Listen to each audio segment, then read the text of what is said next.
In the spring of late 2017, I've been living with a girl named Lyra for 2 years, and she was easily one of the most chill roommates I'd ever had. We'd met through a friend of a friend when I first moved to Pasadena, and I was desperate for a place to stay. Lyra had a spare room and a rent that she couldn't cover alone, so we made it work. At 26, she was only a year older than me, but she had this sort of worldliness and maturity that made our cramped 2-bedroom apartment feel more like a home. She was an artist in her spare time, and she was a good one too. She was always drawing things in her little sketchbook, birds or vines or pretty spiraling shapes, and she was just as creative when it came to home decor. She wasn't a huge party animal either, which was nice because my job at a coffee shop involved waking up at 5:30 in the morning, and I'd keep the coffee pot warm for her in the morning before I headed to work. It was simple, comfortable, like we'd figured out some unspoken rhythm. Then one day, in April of 2017, she sat me down at our kitchen table and told me that she was going to Bolivia for 2 weeks. Her eyes had this spark about them as she mentioned something called an ayahuasca retreat, like she was already halfway there. I didn't know what ayahuasca was at the time. It sounded like some kind of yoga thing, so I just sort of smiled and said it sounded amazing. Then, around a week later, she packed her things and off she went. I wished her safe travels, waved from the window, and figured that she'd return with some epic stories and maybe a kooky souvenir or two. That night, I was alone in the apartment and I googled ayahuasca and learned it was a kind of hallucinogenic tea used in rituals down in places like Peru or Brazil. People drank it with shamans, puked their guts out, and then saw visions of gods or demons or whatever else lurked inside their minds. Users claimed it was supposed to crack you open, or release your soul among dozens of other very grandiose statements. And that wasn't my kind of scene. I liked my reality unscrambled, and my feet planted very solid on the ground. But for Lyra, it must have sounded like the adventure of a lifetime. She was the spiritual one, always chasing something deeper with stuff like medication, apps, tarot cards, or the cluster of quartz crystals that she kept on the windowsill. And I went to bed imagining her coming back with a tan and some crazy tale about talking to a jaguar spirit. I kept the apartment running for her 2-week absence, and then when she came back, I was ready to hear everything. Lyra texted me saying that she was about to catch a cab home from the airport, and then about an hour later, the door creaked open and she stepped inside with her bag slung over one shoulder. I had expected her to return looking relaxed and refreshed with obviously a nice healthy tan, and instead, her hair was a tangled, unwashed mess, and her skin looked chalky, like the sun hadn't touched her for the whole 2 weeks. When I asked her if she had fun, she didn't even smile. Lyra dropped the bag by the door and then looked at me, except it didn't feel like she was looking at me, more like through me or past me. In this flat, distant voice, she simply said it was intense, and then she shuffled to her room and closed the door behind her. And that was the first sign that something was clearly off. Lyra had always been very sociable, the kind of person who'd flop down next to me and ramble on about her shift at the bookstore or the new sketch that she was working on. But after her trip to Bolivia, she seemed distant, and I told myself it was exhaustion or jet lag or something like that. But after another Google search, I discovered that the retreat might have been rougher than expected, and I read about the purging, the vomiting, and the hours upon hours of feeling like your mind was unspooling, and then thought, geez, no wonder she's acting so shell-shocked. She probably just needed time to settle in, so I figured that I'd give her the space that she needed, but time didn't seem to fix anything. A week passed, but Lyra didn't snap back. She got super quiet, like she didn't answer me if I asked something, but only in short, clipped words, and she never started conversations anymore. Her sketches stopped showing up on the fridge, and the plants that I'd watered while she was gone started to wilt, but it was like she didn't even notice. I started to worry that she might have gotten some bad news or that her trip to Bolivia had gone wrong somehow, but when I asked, Lyra said that she didn't want to talk about it. I figured my suspicions were correct and that whatever it was, she'd talk about it when and if she was ready to. I also figured it'd be a matter of days at most before Lyra started to feel better. But I was wrong, and things only got weirder. For as long as I'd known her, Lyra had always been a vegetarian. She was a great cook. She'd make stir-fries with peppers and tofu or big salads with nuts sprinkled on top. I'd regularly find bowls of fruit on the counter, mostly apples or mangoes, and I loved living with someone who shared my passion for healthy eating. But then, just less than 2 weeks after Lyra got back from her ayahuasca retreat, the raw beef started appearing. And the first time I saw some, I had almost a gaslight moment where I thought, I don't remember buying ground beef. And then, when I realized that it was Lyra's, I think I actually kind of gasped out loud. I asked her why the sudden change of heart, and I never forgot how flat her tone of voice sounded as she shrugged her shoulders and said, "Time for a change, I guess." I cannot stress how unlike Lyra that was, and by that time, I was really starting to worry about her. But then I saw how she ate it. She didn't cook the ground beef she bought. She ate it raw, with her hands. She developed this habit of doing it late at night, too, like this one time when I woke up in the middle of the night to go to the bathroom. I was heading back to bed when I heard the creak of the fridge door coming from the apartment's kitchen and sitting area. It was almost 3 a.m., and when I peeked around the door, I saw the moon was kind of pouring through the blinds, turning the floor into this sort of grid of shadows. And there was Lyra, too, standing at the window, just staring up at the moon. I stood there watching her silently until she swayed slightly, and then I sort of bolted back to my room. And the next day, I once again asked if she was okay, or if there was anything she wanted to talk about. But she told me what I'm now quite certain was a lie, and she said she was fine. I told myself that she even got so much as a tiny bit worse, I was probably going to try and get her family involved and organize some kind of intervention. And then the next thing I knew, the insects started appearing. It was a Saturday afternoon, and I was in the kitchen making toast when I heard a crunch behind me and turned. Lyra was sitting at the table, a mason jar in front of her, and inside of it were live crickets. I watched in horror as she reached inside. The cricket's legs were scrabbling against the glass, and she plucked out one with her fingers and threw it into her mouth. I froze. There was a butter knife tight in my grip, with a wet, brittle sound making my stomach drop. I turned back to the counter and smeared the butter on my toast and then walked out like nothing had happened. But then, when it happened a second time, I couldn't ignore it. A few days later, it was beetles, these big, shiny black ones. I found her eating them, standing by the sink, and this time I gagged, the sound slipping out before I could stop it. She didn't react, she just kept eating. But when I demanded to know what had gotten into her, she swallowed what was in her mouth and started speaking. She told me that she learned a thing or two about herself down in Bolivia, and that she decided to make some changes. And if I didn't want to try out her new diet, that was fine, but I wasn't about to dictate what she could and could not eat in her own apartment. She didn't sound threatening or anything, but again, seeing Lyra act even remotely confrontational was so unlike her that it actually freaked me out. And before long, the apartment didn't feel like ours anymore. It felt like hers, like she'd claimed it. And her room started to stink, a very thick, earthy smell, like wet dirt and rot. And she stopped showering. Her hair was clumping into these greasy knots, and her clothes kind of hung off of her as she started to lose weight, too. I wanted to ask what happened down there, what she'd seen in that jungle, but every time I tried, something stopped me. And I started locking my bedroom door. It was a very flimsy door, the kind that you could probably pop open with a credit card, but it made me feel just that little bit safer.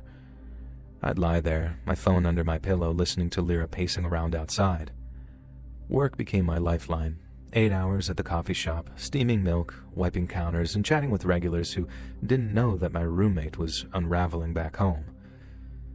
Then, come the end of the day, I'd linger after my shift, nursing a cold latte and delaying the walk home, but I had to go back eventually.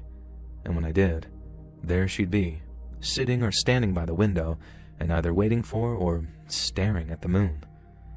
The next thing I remember is how she started covering up all the mirrors one day. I came home to find every single one in the apartment draped with towels or turned to face the wall, and that was also the day that I found scratches on the bathroom door, these deep gouges like she'd been clawing at it with something. She vandalized her own sketchbooks too, the ones that she used to fill with all of her pretty drawings. Pages had been torn out or crumpled up, and the ones that remained were covered in these strange charcoal scribbles that creeped me out just to look at them. And that was the point that I realized that she needed help. Very urgent help, too, and the next day, once I got home from work, I was going to try and talk to her about getting some. If that didn't work, it was then time for Plan B, the intervention.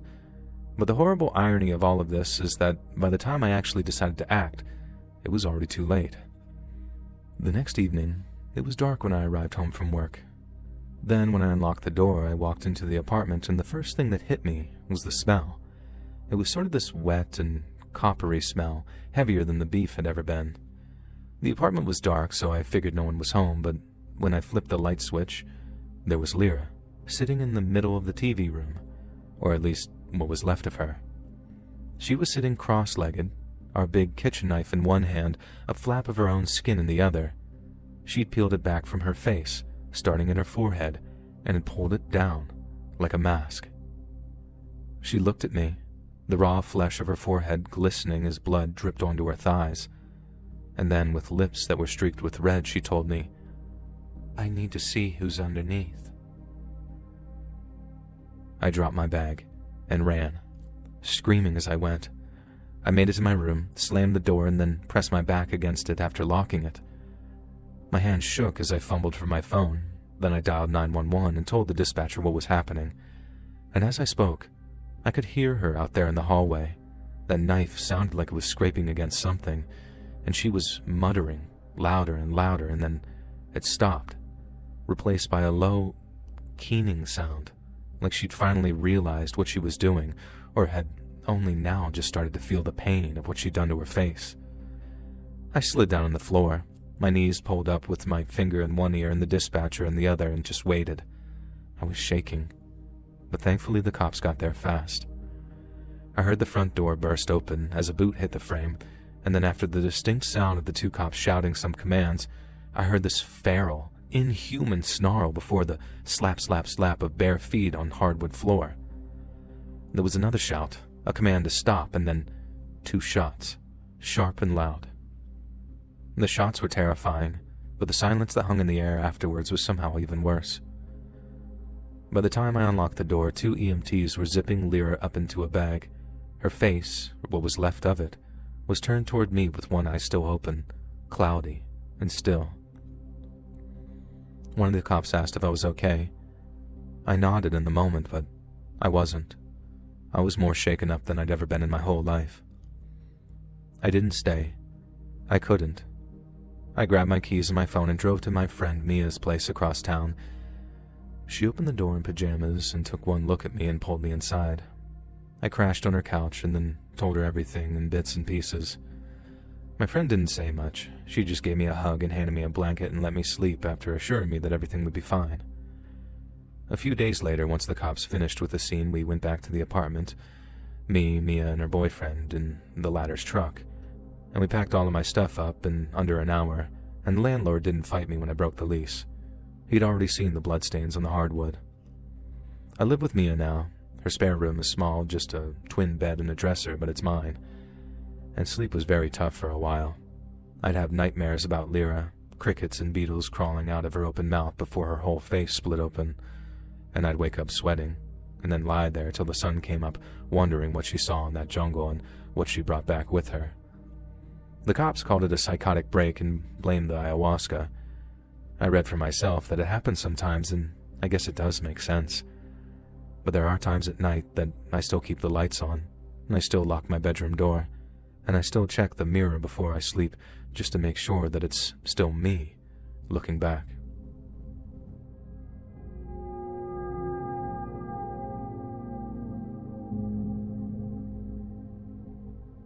My name's Athena, and I started my home bakery business during the summer of 2020. I was furloughed from my job, and the boredom was killing me, so I took up baking as a way of keeping myself occupied. It was definitely a way of managing stress too, because I always made way too much for one person. But then delivering baked goods to family and friends always made for a great excuse to get out and stretch my legs. Whenever they gave me compliments on the things I delivered, I figured they were just being kind and showing gratitude. But when one friend told me that I could potentially earn money by turning my baking into a lockdown side hustle, I got to thinking. And at the time, the kitchen in my apartment was tiny, with a counter barely wide enough for a cutting board, but I made it work. I set up a few social media profiles, uploaded a dozen photos of my best brownies, blondies, and pies, and then asked the right people to share my page for the maximum audience. Part of me believed that there was no way that it would take off, not with all the super-fast delivery services that people could use with just a few taps on their phone. But I was wrong. majorly wrong, and I discovered that in a world of faceless online middlemen offering discounted merchandise made half the world away, there was a huge demand for locally baked bread, cakes, pies, and pastries. The first week was slow but promising, and the easy scheduling helped me figure out the best methods of running my kitchen. But then over the week that followed, word of mouth and grassroots advertising resulted in my orders doubling, then tripling, then almost quadrupling over the course of 8 very productive days. And by week 3, I was having to place potential customers on a waiting list because my whole schedule was filled with either prep, proofing, or baking. And I'd gone from bored out of my mind to barely having a minute to myself. But busy hands meant happy hands, especially once all that extra cash landed in my pocket. I liked making the extra cash, and I liked having something to keep me from going crazy. But I quickly realized that I loved baking and running my own business more than anything I'd ever done before. Each and every day, my apartment was filled with the warm, yeasty scent of rising dough, baking bread, or caramelized sugar. Then, unlike my job in corporate, I got to see the results of my hard work right there in front of me, while the enthusiasm my customers exhibited was satisfying in ways that I never thought possible. 2 months in, I did a little calculating and realized if I worked on a 6-day schedule and raised my prices by just a small percentage, I could actually quit my job and bake full-time. Well, long story short, that's what I did, and for just over a year following, I was happier and more fulfilled than I'd ever been in my entire life. But then, right when everything was going smoothly for the first time in a long time, the fire came. It was the middle of the night in October of 2021, and I was dreaming of sourdough starters I had bubbling on my counter when the fire alarm suddenly woke me up. I fumbled for my phone just as I smelled burning, and then seconds later, I saw black smoke curling under my apartment's front door. I grabbed my shoes out of instinct, but I was so scared that I didn't bother putting them on. I ran barefoot into the smoky hallway and then stumbled out onto the street, coughing as flames licked up the side of the building, and by morning, the section of the building containing my apartment was a charred ruin, with blackened beams jutting from scorched brickwork that still dripped with hose water. And everything I owned was gone. My mixer, my baking sheets, my clothes, my books, all burned or soaked beyond saving. And I stood there in the dark of the early morning, clutching my phone and shoes, and wondered, what the hell was I going to do? But as usual, Mom had a solution. She lived in the same split-level house up in Somerville that I'd grown up in, one with faded yellow siding and a well-tended front yard. And the guest room still had my old twin bed, and she told me that I could stay as long as I needed if it meant finding the right apartment. We'd already talked it over, and I'd mentioned how if I found somewhere with a large and well-equipped kitchen, then there was potential for a huge increase in turnover when it came to my baking business. I was grateful for her patience while I rebuilt, so after picking up baking supplies and a few home essentials, I got back to work. Customers didn't care where I baked, so long as the bread was good. They'd pull up to Mom's driveway, I'd hand over their orders, and life kind of limped along. But I couldn't stay forever. I needed a place of my own, somewhere central enough that clients from across the city could reach me, with a kitchen big enough to handle my growing business. And I spent weeks hunting, sitting on my mom's couch, laptop balanced on my knees, scrolling through listings until my eyes literally hurt. Some places were too small, and others were just too far out, and a few were perfect but priced beyond my reach. Then one afternoon, as rain was tapping against the living room windows, I found it, a listing for a place on Mount Vernon Street, just north of Boston Common. I knew that area from my teenage years when I had a job slinging pizzas at a joint on Charles Street. Mount Vernon Street was elegant and historic, lined with brownstones that glowed red-brown in the sunlight, and some had balconies with curling ironwork and others had wide windows that caught the last of the day's light. I loved it, and it was a major step up, a neighborhood that breathed old wealth and quiet pride, while the listing offered 2 floors, full amenities, and rent that didn't make me flinch. There was, however, a catch, a single line tacked on at the end. Potential tenants must be prepared to follow a strict set of terms and conditions. And I assumed it was just standard stuff. No parties, no smoking, maybe a ban on pets, and that was all fine by me. My life was flour, ovens, super early mornings, not late-night chaos, so I called the number just minutes after spotting the listing. A woman answered, Her voice was very polished, and then after confirming I was calling about the apartment, she went into a big explanation. And after introducing herself as Evelyn, she explained that the house belonged to her family, who were looking for a tenant to share with her elderly cousin, Ethel, who had some rare condition that kept her frail and confined. I'd have the first 2 floors to myself, including a kitchen, a living room, and a bedroom. But the 3rd floor, where Ethel lived, apparently was a no-go zone. No knocking, no talking, no stepping foot up there. Break the rules, and I guess I'd be out in the streets. Lease terminated instantly. Evelyn stressed that it wasn't about pettiness or control. It was about preserving Ethel's health and dignity in what little time that she probably had left. I wouldn't have to look after her. Nurses and assistants came and did that, and outside of calling in the event of an emergency, there was a chance Ethel and I might never cross paths. The setup sounded odd, but I kept hearing run of the house in my head. 2 floors and a prime spot for the price of 1 bedroom. It was just way too good to pass up. I told Evelyn I wanted to see it, and then we set up a time for the next day. When I arrived, the house was even more than I'd pictured it. It loomed on Mount Vernon Street, and its brick facade weathered but very stately, and the kind of place that had seen centuries pass without even blinking. The front steps were worn smooth. The door was a heavy slab of oak complete with a brass knocker shaped like a lion's head. I loved it. And inside, the 1st floor opened into a wide living room, a fireplace dominating this one wall, its mantel carved with vines that looked older than the city itself, and the rest of the house was just as opulent. But when I saw the kitchen, that's when I fell in love. It was a dream, spacious, with a gas range, a butcher block island, and cabinets that stretched to the ceiling. Upstairs, the 2nd floor had a bedroom with a bay window overlooking the street, plus a small office that I could use for paperwork. Evelyn met me at the door. This very thin woman with a flash of white hair and a face etched with very stern lines, and she didn't smile, but she didn't glare either. She let me through the house, her steps very slow, very measured, asking about my plans.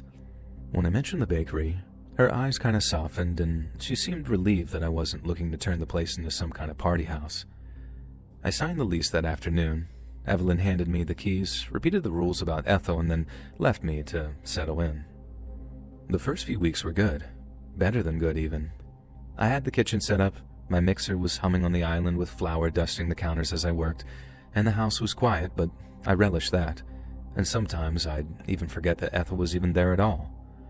I heard her once, maybe 2 weeks in, a wet, rattling cough that drifted down from the 3rd floor, and it kind of startled me, the sound cutting through all that stillness, but I just sort of brushed it off. She was sick, and that's why the rules were there. And after that, I barely thought about her. My business occupied my mind almost constantly, and before long, the house felt like it was all mine. At least until I started to feel sick too. It came on kind of slow, a tiredness that slowly settled into my bones. I'd wake up sluggish with my legs feeling heavy, and no amount of coffee seemed to shake it. I blamed the hours, kneading dough at dawn, baking through the afternoon, packing orders late into the night. But even after I scaled back my operation to give myself some rest, it seemed to get worse. I'd end up napping on the couch, the oven timer ticking in the background, but I'd wake up even more exhausted than before. My jeans were starting to loosen around my waist, and my face started looking sharper in the mirror as the weight melted off of me. And I told myself it was stress, the months of grind and stress just catching up with me. But then my hair started to fall out. I'd find clumps in the shower, dark strands clogging the drain, more tangled in my brush each morning. My period stopped coming too, which is kind of TMI, which at first I tried to pin on the same exhaustion excuse, maybe even just me not eating enough. But when a customer called, voice was very tight with anger, saying that they found one of my fingernails in their banana bread, I couldn't ignore that anymore. I looked at my hands, saw brittle, yellowing nails and how one was missing entirely, and then felt a cold knot tighten in my chest. And obviously, I went to the doctor the next day. He was some stocky guy with graying hair and a clipboard that he kept scribbling on, and he asked about my diet, my sleeping habits, and what I did for work. But I also made sure to tell him about the fire, the move, and my new home. He kind of was just tapping his pen and said, old buildings can sometimes hide things. be it mold in the walls, lead in the pipes, or even arsenic in the green covers of antique books. And he ordered blood work and told me to stay someplace else for a few days if things got any worse. Stay with a relative, he said, or check into a hotel and see if the symptoms fade. I nodded, promised I would, and then left with a slip for the lab.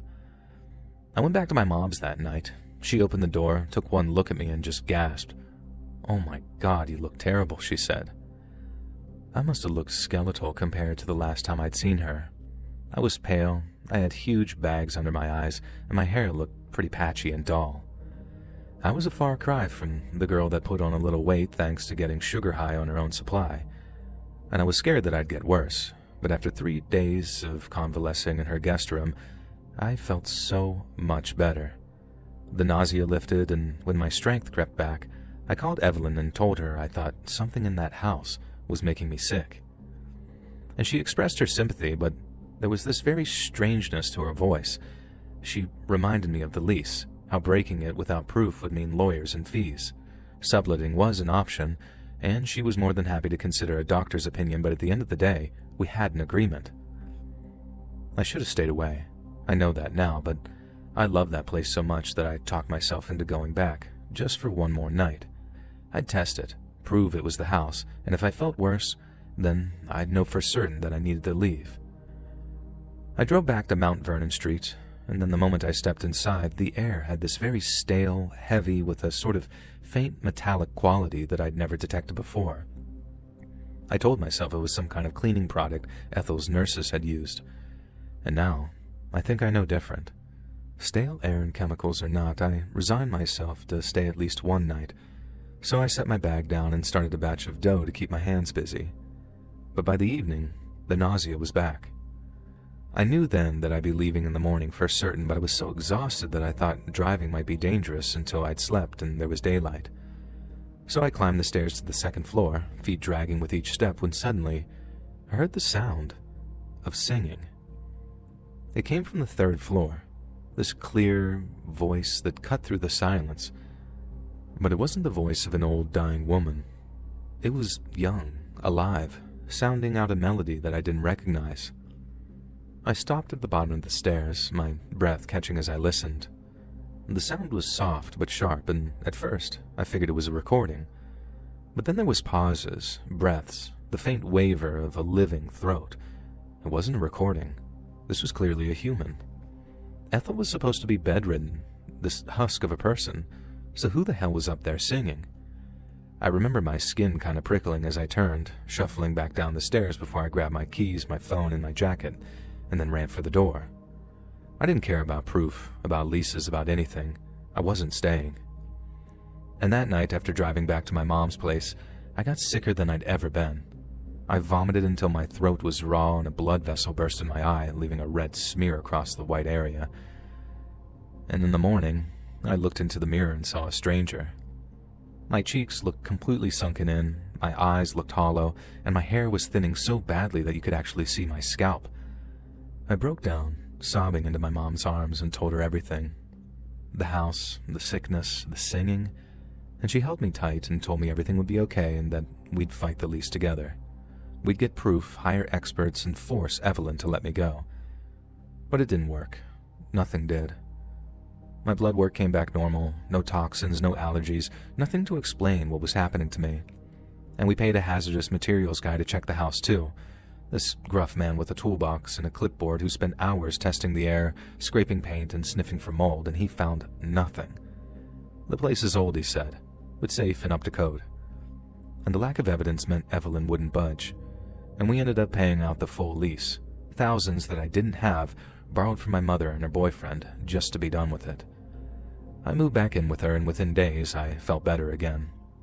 The weight returned, my hair started to come back, and my energy was surging. Whatever was in that house, whatever it was doing to me, I guess it stopped.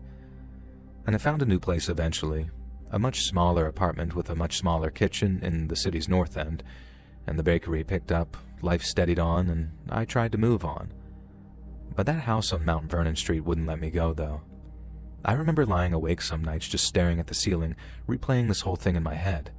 What was up on that third floor? Was it Ethel, somehow defying her sickness? Or was it something else? I'd dig online sometimes, late when I couldn't sleep, searching property records, old articles, anything about that house, and nothing turned up. No scandals, no deaths, just some blank slate.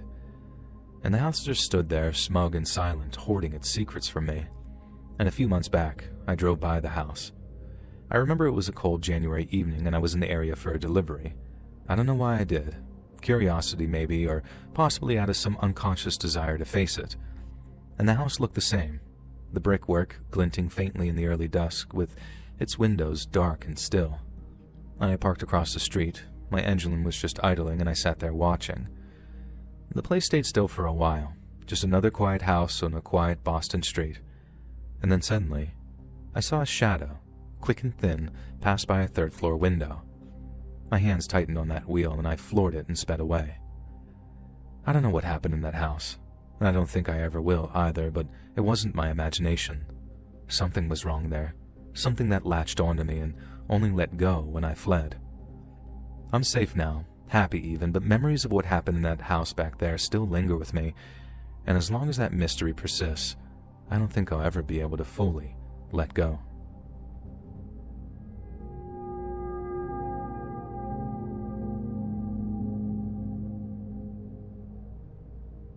From the very first moment I met him, I couldn't shake the feeling that something was wrong with my friend's new roommate, Tommy. It was late summer, and my friend Danny had just moved into a cramped, two-bedroom apartment off campus. The building looked like it hadn't seen a fresh lick of paint since the 80s, and the stairwell smelled bad, and the hallway carpet was stained. But considering the rent and the proximity to campus, it was quite a find considering he needed nothing more than a place to sleep and study. I went over to help him unpack, hauling boxes up the creaky stairs with my shirt sticking to my back, and that's when Tommy appeared.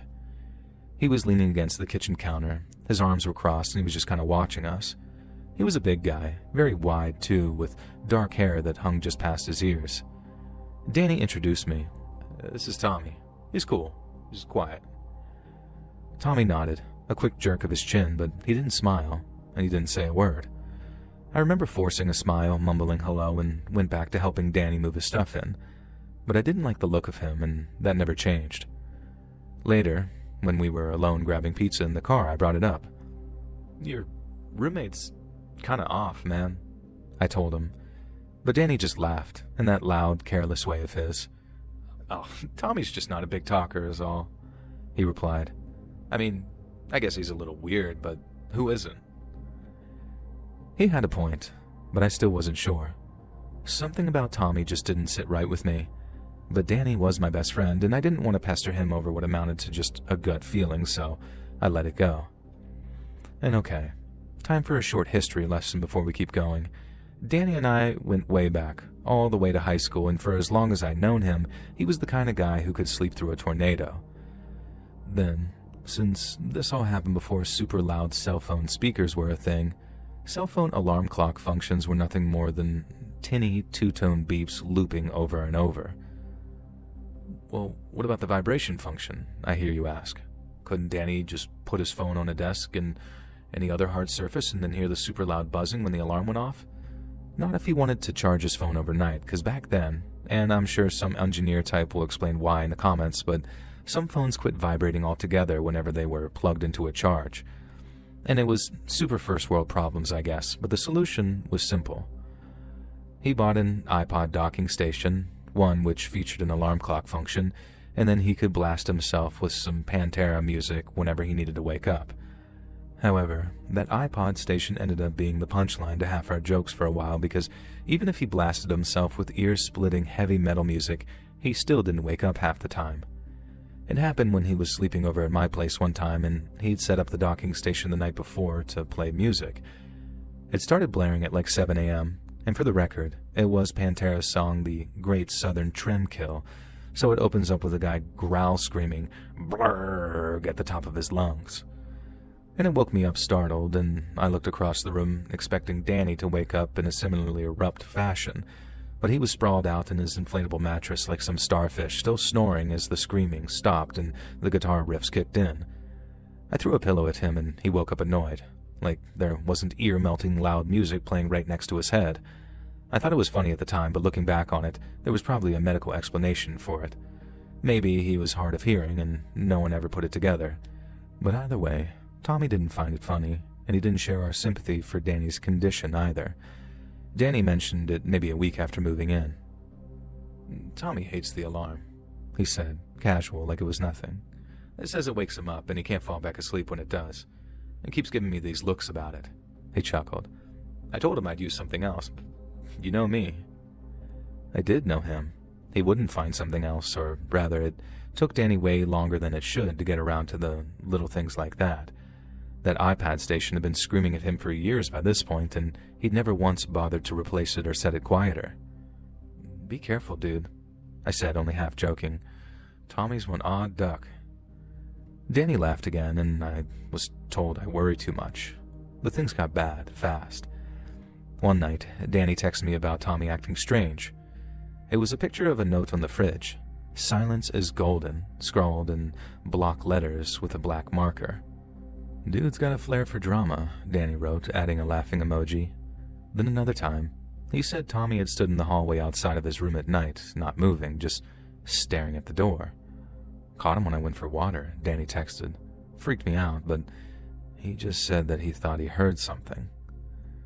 I told him to get out, find a new place at that point, to crash on my couch if he needed to. But he told me that things weren't that bad, especially not since the rent was so cheap. And I should have pushed harder. I should have shown up with a truck and dragged him out of there myself, but hindsight is always 20/20, I guess. It was a Tuesday when it happened. I hadn't heard from Danny all day, which wasn't like him at all because he usually sent me dumb texts that we'd crack up over later. But that day, my phone stayed silent, and by afternoon I was preoccupied with worry, checking it every few minutes for text messages or missed calls, but nothing came through. By the evening, the worry was eating at me, so I drove over to Danny's apartment and found the door was unlocked when I got there. By his own admission, Danny was a slob. He'd leave clothes everywhere, leave dishes piled up, but he wasn't careless, and he wouldn't leave his door unlocked. I stepped inside and found the living room was dark except for the flicker of the TV. I called out Danny's name, but got no answer as I moved past the cluttered coffee table with its empty beer cans and crumpled up chip bags and then into his bedroom. And I found him on the bed. Danny was sprawled out, one arm flung over the edge like he'd fallen asleep mid-snooze the way he always did. But the sheets were soaked red, a dark stain spreading out from under him and pooling on the mattress. Blood trailed down the side, dripping slow and steady onto the floor, where that damn docking station sat, smashed to pieces, plastic cracked, wires spilling out.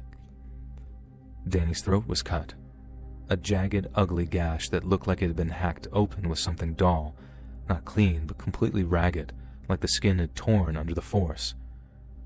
When I saw his eyes, staring at the ceiling, completely empty, I stumbled back with this tight feeling in my chest. And then I heard it, the creak of a floorboard coming from the hallway behind me. Tommy was there, standing just outside the door.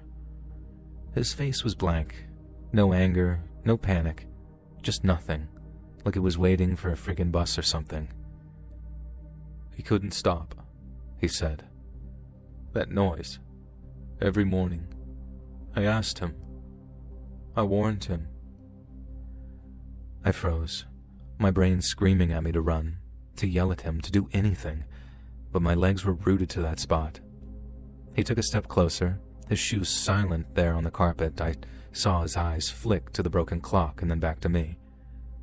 "You heard it too, didn't you?" he asked before saying, "You know how it was." He took one more step towards me and I bolted. I don't remember deciding to, I just remember my body lunging forward and my shoulders slamming into the door frame before I slipped through. I hit the front door hard, fumbling the knob for a split second before it flew open and banged against the wall. Behind me, I could hear Tommy, not running but taking these slow, steady steps that echoed in the narrow stairwell. I made it to my car and my hands were shaking so bad I dropped my keys twice before I jammed them into the lock. I didn't look back until I was peeling out, and there he was, standing in the street, watching me drive off with that same empty look in his eyes. The cops picked him up later that night. I'd called them from a gas station a mile away, my brain so fried they had to keep asking me to repeat myself. They found Tommy in the apartment, sitting on the couch with the knife that he'd used to kill Danny sitting in the kitchen sink. He hadn't bothered to wash it. He didn't resist either, didn't fight. He just let the cops cuff him and take him away. They told me he kept muttering about the alarm, how it had to stop. Danny had been dead since morning, they said, probably killed right after that clock went off at 6 a.m. Tommy had sat there all day with him, waiting, just him and the body, the TV flickering in the background. I still think about Danny a lot, how he laughed off the notes, how he was too stubborn or stupid to see that danger. And I still think about Tommy too and how close I came to being next. That docking station was gone, smashed to pieces on the bloodied floor, but I still hear the sound that it made sometimes whenever I think about everything that happened.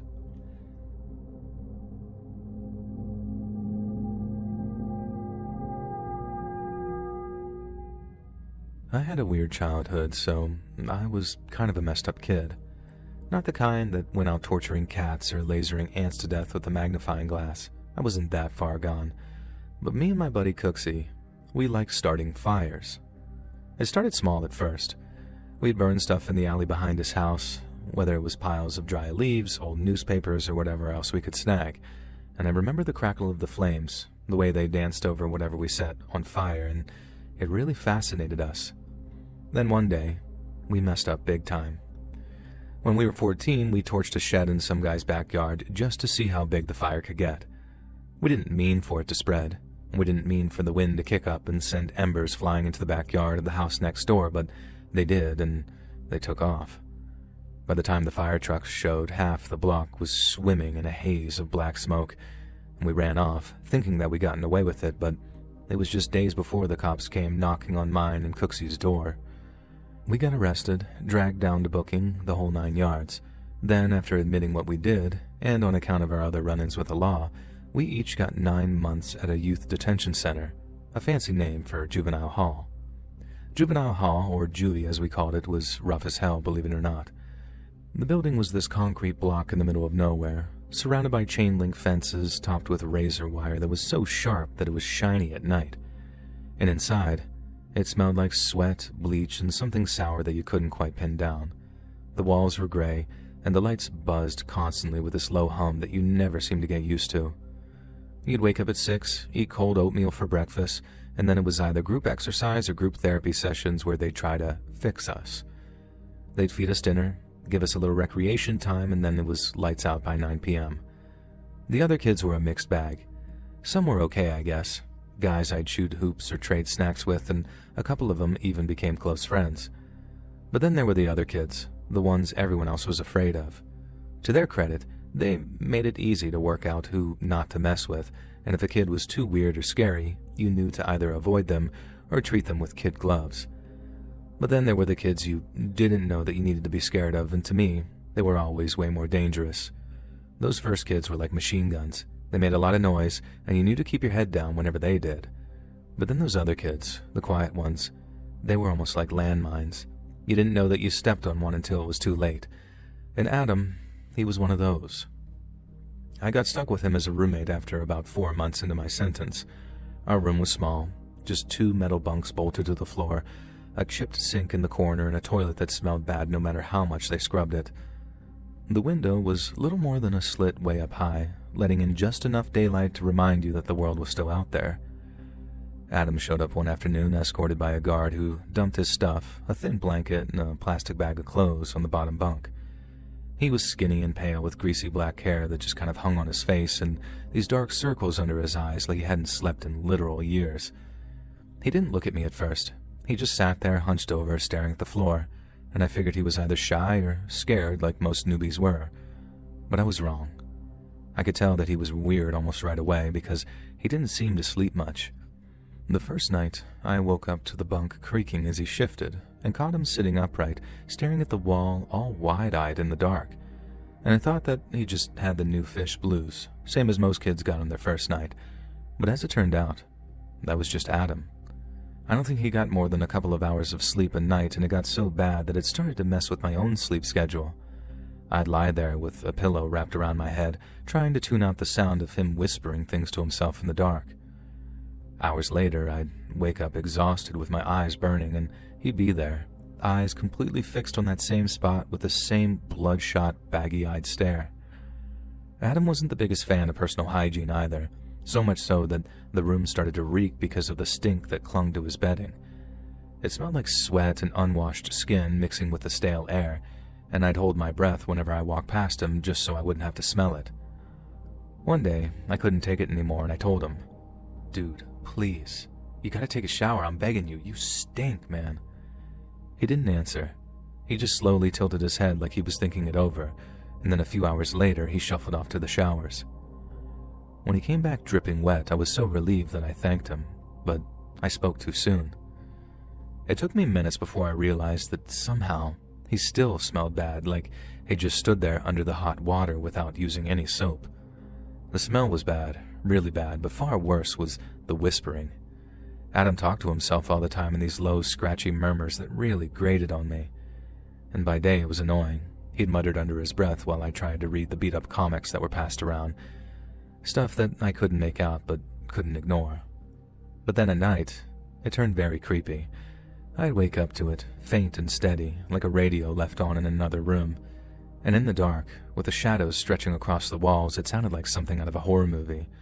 I'd squint at him through the gloom of the night and see his lips moving, and that constant hiss cutting through the silence made my goddamn skin crawl. I put up with it for weeks, until one night, when I snapped.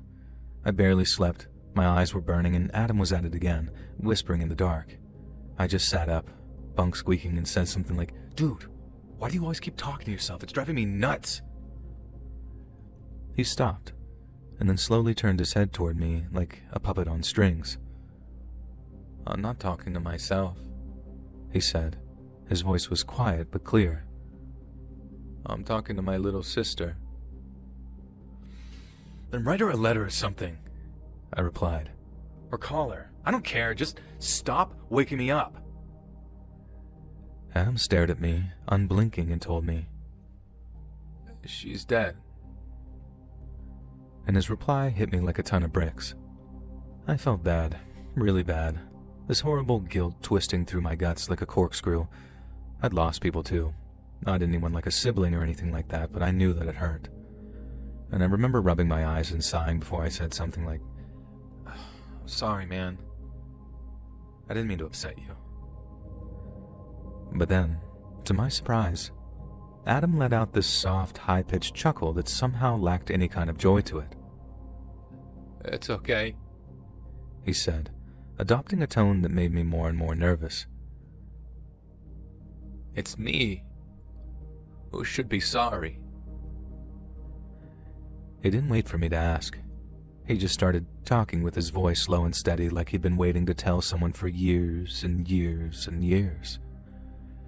Adam said that one day when he was 5 and his sister was 3, they'd been taking a bath together. They'd been splashing each other, arguing over some toy, the usual kid stuff, but Adam decided he'd had enough. He didn't want to have a little sister anymore. He didn't want her taking his toys, his space, his parents' attention. So, he bashed her head on the side of the tub to stun her, and then pushed her head under the water and held it there. She kicked and fought, her little legs thrashing while her feet smacked the sides of the tub. He held her there as she fought for her life, bubbles breaking the surface as water sloshed over the edge of the tub and soaked the bathroom floor. Her hands clawed at his arms, he said, her tiny little fingernails digging into his flesh. But Adam didn't let go. He watched her face under the water, eyes wide, panicking, mouth open in a scream that made no sound. After a while, his little sister stopped moving. She turned limp, floating just under the surface with her hair fanning out like weeds. Adam said he sat there, staring at her lifeless body until her mom walked in and started screaming. He told his parents it was an accident, that his sister had slipped, hit her head, and that he thought that she was just messing around until it was too late. He said his parents didn't want to believe he was capable of murder, so they swallowed his story hook, line, and sinker, and clung to it even, and then buried the truth with his sister's little coffin. The cops didn't do too much digging, not with Adam's parents covering for him. Little kids don't kill, they said. Not on purpose. Not like that. Besides, the poor girl's mom and dad had enough tragedy to deal with, taking their only living child away from them just seemed cruel. And so, Adam got away with it. He walked totally free after drowning his own sister. No punishment, no record, nothing. And looking back on it, I think I just wanted to make sure that he wasn't a total monster, but I asked if he regretted it. And to my relief, he said yes. But that relief was short-lived. He didn't regret it because he missed her, and he certainly didn't regret getting all that sympathy over the years for being the poor little boy who watched his sister drown. He regretted killing her because now she wouldn't leave him alone. Ever since the day he drowned her in that tub, Adam's little sister had been following him around. He said he tried ignoring her at first and would pretend that he couldn't see or hear her, but that just made her mad. And when she got mad, she'd change. Adam said that whenever his little sister got angry, she'd stretch tall and thin, her limbs and face twisting into something sharp and hollow. She'd loom over him at night, silently screaming just like she had in the tub. So, he started talking to her, whispering just to keep her happy. He didn't mind if it made him look crazy because the alternative was far worse. After he finished his little story, I remember sort of sitting there, feeling the air get a little colder. Is she here? Right now? I had to force the words out, and then, in response, Adam slowly nodded before flicking his eyes toward the corner near the sink, and my skin prickled, every hair standing up. I looked to the corner, but there was nothing but shadows, along with the faint drip of the faucet. And yet, like I said, the air felt heavier somehow. I barely slept that night. I just lay there listening to him whisper again, only this time it didn't annoy me at all. It terrified me. The next day, I went to talk with a counselor named Mr. Davies, this big guy with a buzz cut who didn't take any crap, and I found him in the rec room, asked to talk to him in private, and then told him everything, from Adam's story about his sister to the way he whispered in the middle of the night. Mr. Davies listened with this real serious look on his face. Then, when I was done, he nodded and said he'd handle it. They pulled Adam out of the rec room later that day. He and Mr. Davies talked for hours. I don't know what was said, but a few days later, Adam was gone. We later heard that he'd been transferred out, shipped to another center somewhere up north, but there was never any official explanation from the staff. I never saw Adam again, but along with a set of bedding that had been washed several times over just to get rid of his smell, he left behind his story. I got out just a few months later, determined to get my life together so I wouldn't have to bump into another Adam. I still have no idea if he ever told the truth about what happened with his sister, or even if that was the truth to begin with. But if he didn't just make it up to scare me, if he really did drown her in the tub like that, then I'd hate to think that he's out there, free to walk among us, still hearing the whispers of his long-departed sister. Hey friends, thanks for listening.